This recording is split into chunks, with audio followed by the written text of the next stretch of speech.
సేమియా పాయసం అయితే చేయబోతున్నాను అండి. దీనికోసం ఒక 1 లీటర్ పాలు తీసుకుంటున్నాను. 500 ml ఇంకొక ప్యాకెట్ ఉంది.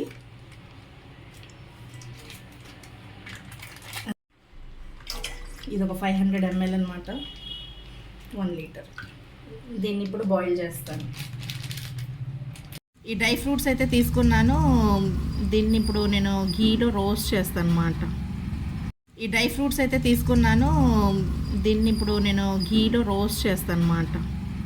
చిన్న చిన్న పీసెస్గా అయితే కట్ చేసేసుకున్నాను. డేట్స్ అండ్ బాదాము, పిస్తా, క్యాష్యూస్, రైజన్స్ అండ్ కిస్మిస్.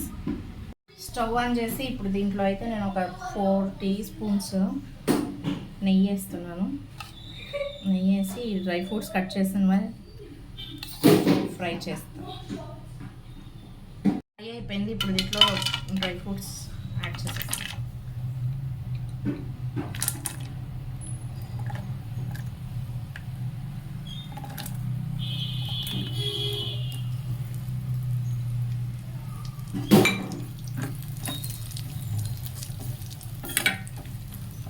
ఇది కలర్ చేంజ్ అయ్యే వరకు ఫ్రై చేసుకోండి. ఇదైతే కలర్ వచ్చేసింది. నేను దీన్ని సపరేట్గా ఒక ప్లేట్లో తీసేసుకుంటున్నాను. సేమియాని వేసేద్దాం. సేమియాని యాడ్ చేసి కొంచెం లైట్గా రోస్ట్ చేస్తే చాలు. తొందరగా తీసేసుకోవాలి, లేకపోతే బాగా ఫ్రై అయిపోతాయి. జస్ట్ లైట్గా ఇట్లా కలర్ వస్తే చాలు. దీన్ని అయితే ఇట్లా స్టవ్ అయితే బంద్ చేసేసాను నేను. ఫ్రై అయితే ఇలా చేసేసుకోవాలి అంతే. బాయిల్ చేసి పెట్టుకున్నాం కదండి. ఈ బాయిల్ చేసి పెట్టుకున్న మిల్క్లో మనం ఈ ఫేనీని అయితే వేసేద్దాము. సేమియా, ఫేనీ ఏదైనా సరే. ఇంట్లో నేను 1 కప్ షుగర్ అయితే వేస్తున్నాను.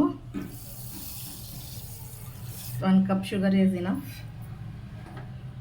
ఇదే స్వీట్నెస్ వస్తుంది. ఇప్పుడు కలపాలి ఈ షుగర్ మెల్ట్ అయ్యే వరకు. దీంట్లోనే షుగర్ వేసిన తర్వాత ఈ డ్రై ఫ్రూట్స్ ఏదైతే మనం ఫ్రై చేసి పెట్టుకున్నామో దీన్ని కూడా యాడ్ చేస్తే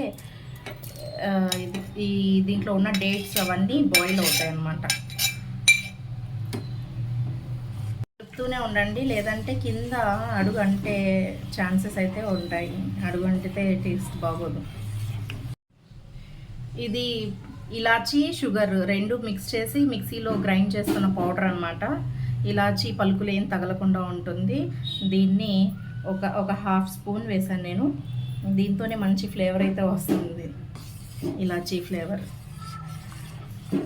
వేడి వేడి పాయసం అయితే రెడీ అయిపోయింది.